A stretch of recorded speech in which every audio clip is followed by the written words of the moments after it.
অনেক ভাই বন্ধু আছে যারা দিনরাত পরিশ্রম করছে, ফেসবুকে কাজ করছে, কিন্তু এখনো কন্টেন্ট মনিটাইজেশনটা অন করতে পারেনি। আমার স্ক্রিনে দেখেন, এরকম যাদেরই নোটিফিকেশন বা এরকম একটা তালা ঝোলার মতো রয়েছে, তারাই কন্টেন্ট মনিটাইজেশনটা চালু করতে পারবেন শুধু একটা মাত্র ফর্ম পূরণ করার ফলে।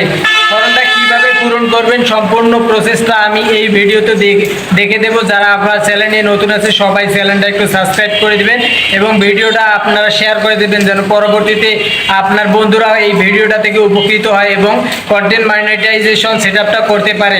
সো বেশি কথা না বলিয়ে আপনাদের আমি সম্পূর্ণ প্রসেসটা দেখাবো। চলেন আপনারা দেখে আসি কীভাবে কন্টেন্ট মনিটাইজেশন ফর্মটা আপনারা পূরণ করবেন এবং 2-1 দিনের মধ্যে কন্টেন্ট মনিটাইজেশনটা পাবেন। প্রফেশনাল ড্যাশবোর্ডে যাওয়ার পর আমরা একটু স্ক্রল করে সাইডে দেখলে আমরা দেখতে পারবো যে মনিটাইজেশন নামের একটা লেখা রয়েছে। সেখানে ক্লিক করে স্ক্রল করে উপরে বসাবেন, নিচে লেখা রয়েছে আই অ্যাম ইন্টারেস্টেড। এখানে আপনারা ক্লিক করবেন এবং এখানে একটা ফর্ম চলে আসবে, সেই ফর্মটা আপনার পূরণ ইনফর্মটা বা নোটিফিকেশনটা পেয়ে গেছে, কিন্তু এই যে এখানে ক্লিক করার পর যে এখানে ফর্মটা কিভাবে পূরণ করলে সেই মনিটাইজেশনটা পাবে তার সম্পূর্ণ লেখাটি আমার স্ক্রিনে দেওয়া আছে। আপনারা সবাই এই লেখাটি হুবহু কপি করে ওখানে বসিয়ে দিয়ে আবেদনটা পূরণ করবেন, তাহলে আপনি কন্টেন্ট মনিটাইজেশনটা পাবেন।